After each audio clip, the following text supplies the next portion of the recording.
Hi అండి. ఎంతో రుచిగా ఉండే నాటుకోడి చికెన్ పకోడీ చూపిస్తానండి. పావు కిలో చికెన్ తీసుకొని శుభ్రం కడిగేసుకొని కుక్కర్ గిన్నెలో వేసుకోండి. ఇప్పుడు ఉప్పు, పసుపు అలాగే కొంచెం ఆయిలు, అల్లం వెల్లుల్లి పేస్ట్ ఒక టీ స్పూను, కొంచెం వాటర్ పోసి మీడియం ఫ్లేమ్లో పెట్టుకొని ఒక 5 విజిల్స్ రానియండి. ఇలా ఉడికించుకోవటం వల్ల ముక్కలు మరీ గట్టిగా లేకుండా సాఫ్ట్గా ఉడుకుతాయండి. మనం నాటుకోడి కాబట్టి చేసుకునేది.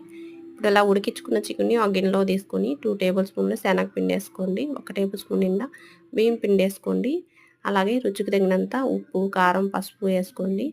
అలాగే అల్లం వెల్లుల్లి పేస్ట్ ఒక టీ స్పూను, ధనియాల పొడి ఒక టీ స్పూను, కొంచెం జీలకర్ర పొడి, అలాగే కొంచెం గరం మసాలా పొడి, అలాగే ఒక ఎగ్గు వేసుకోండి. అలా ఒక రెమ్మ కరివేపాకు, 4 పచ్చిమిరపకాయ ముక్కలు, ఒక చిన్న నిమ్మకాయ రసం పిండేసుకొని అంతా బాగా కలిపేసుకొని ఒక 5 నిమిషాలు పక్కన పెట్టుకొని ఇప్పుడు డీప్ ఫ్రైకి ఆయిల్ పెట్టుకొని ముక్కలు వేసుకొని 2 పక్కల ఎర్రగా వేగాక ప్లేట్లో తీసేసుకోండి. భలే రుచిగా ఉందండి. వీడియో నచ్చితే లైక్ చేయండి.